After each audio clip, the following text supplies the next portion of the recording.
શરણાયો વાગશે અને તારા આંગણાનું એક પંખી બનીને હું ઉડી જઈશ. તું મને અત્યારથી ન ઉડાડ. હું તારો પ્રેમ ઈચ્છું છું.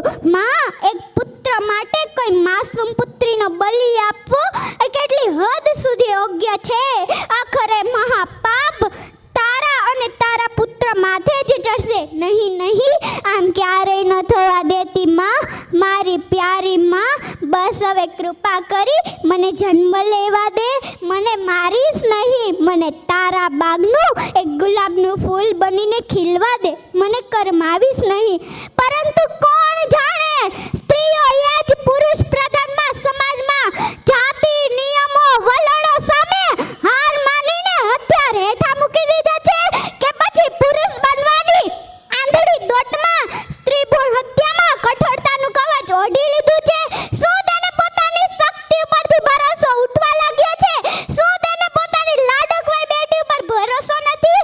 જો તેવું જ હોય તો ધિક્કાર છે નારી શક્તિને, ધિક્કાર છે સ્ત્રી ભ્રૂણ હત્યા કરનાર માતાને, અને ધિક્કાર છે તેના માતૃ તત્વને. કારણ કે હું માનું છું ત્યાં સુધી એક સ્ત્રીની મંજૂરી કે ઈચ્છા વગર કોઈ પણ ડોક્ટર કે પુરુષની હિંમત છે કે તેની કુખને હાથ લગાવી શકે? અરે, દીકરી એ લક્ષ્મીનું સ્વરૂપ છે. દીકરીની ઝગમગતી દ્રષ્ટિ સામે લાખો સૂર્યની રોશની પણ ઝાંકી પડી જાય છે. આવું લાડક વાયુ પાત્ર એટલે જ દીકરી. और માતા એટલે વાત્સલ્યનું ઝરણું, પત્ની એટલે પ્રેમનું ઝરણું, પરંતુ દીકરી એટલે વાહનો દરિયો કહેવાય છે.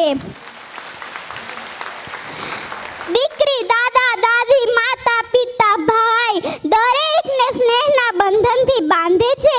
એટલે જ દીકરીની વિદાય વેળાએ દરેકની આંખોમાંસની આંસુ વહે છે. દીકરી એટલે પિતાનો સંસાર, દીકરી એટલે માતાનો આધાર, દીકરી એટલે ભાઈનો પ્યાર. આવો ત્રિવેણી સંગમ સાર્થક કરે એ જ દીકરી. જો દીકરો એ પિતાનું રૂપ છે પરંતુ દીકરી એ પિતાનું સ્વરૂપ છે. જો દીકરો એ પિતાનું હાથ છે પરંતુ દીકરી એ પિતાનું હૈયું છે. દીકરી તો રૂડી સમાજની મૂડી, દીકરી વિનાની જિંદગી અધૂરી. દીકરીનું સમાજમાં જાળવો માન. જાતિ જાણવા કદી ન કરાવ્યો નિદાન. મેં